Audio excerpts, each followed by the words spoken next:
Bueno, continuamos, estamos en la 99.9, está en línea la licenciada en Psicología Romina Barrenechea. Romina, buen día, ¿cómo le va?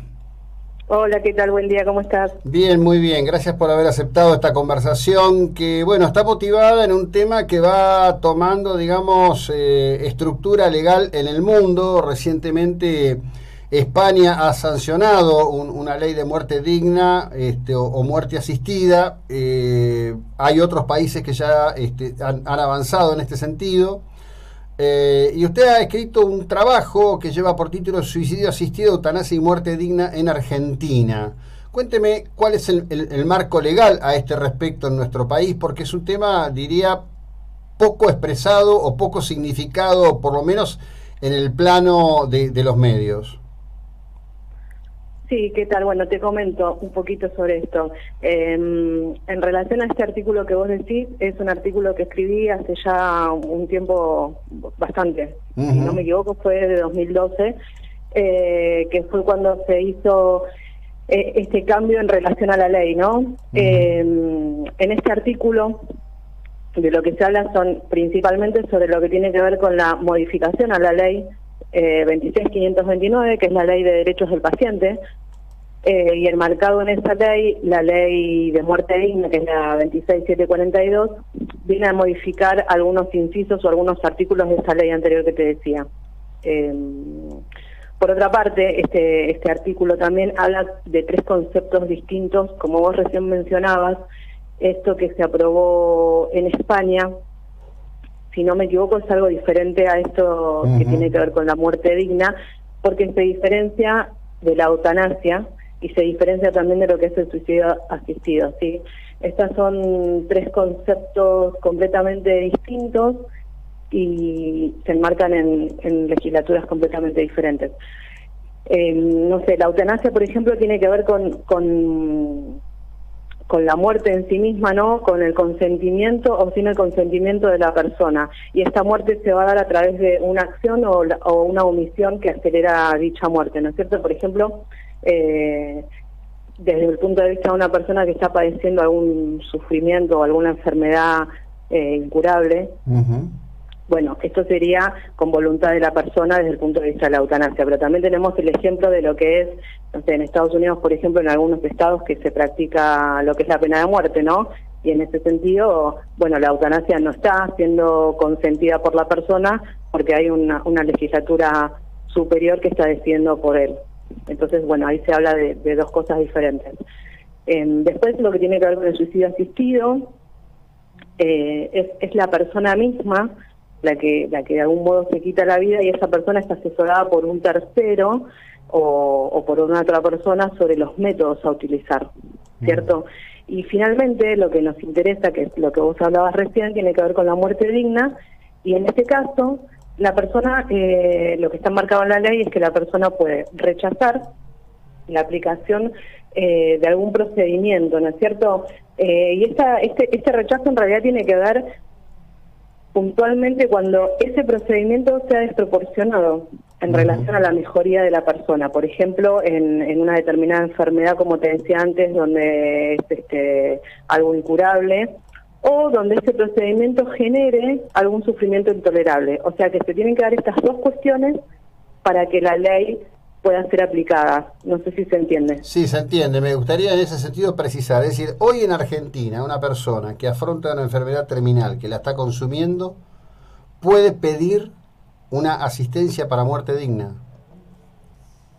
Exactamente, exactamente. Porque la persona tiene derecho a lo que se denomina autodeterminación o autonomía de la voluntad, ¿sí?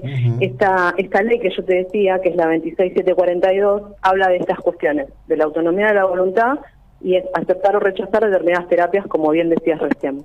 Claro. Por otra parte, nos habla también del consentimiento informado, que eso también es muy importante y me gustaría mencionar, porque, bueno, los agentes de salud tenemos la obligación de informar a nuestros pacientes sobre los procedimientos, sobre los tratamientos y sobre los motivos, y también cuáles serían las afectaciones que serían producidas si esos tratamientos no se llevaran a cabo, por ejemplo, ¿no? esto que vos decías, si la persona, por ejemplo, rechaza o no acepta el tratamiento indicado, bueno, tiene también que saber cuáles serían esas consecuencias. Claro. En ese sentido, la persona también tiene que firmar lo que es el consentimiento informado. Así que bueno, eso me parece también que es importante de resaltar en función de lo que estabas comentando recién.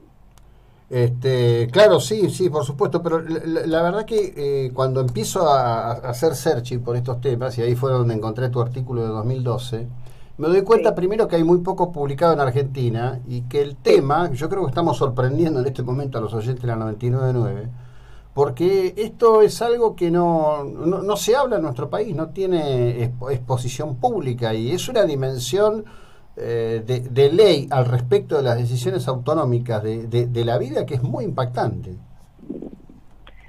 Sí, ciertamente en esto que decís, realmente es algo que si buscas, hay poca bibliografía.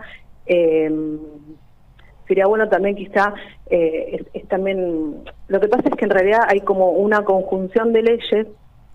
Hace poco también hubo una modificación al Código Civil y Comercial, y hay una cantidad de leyes que tienen que ver con esto, que puntualmente estamos hablando básicamente de lo que tiene que ver con los derechos humanos, ¿no? Y con el espíritu de estas leyes que tiene que ver también con la autonomía, con la libertad, con el poder de decisión.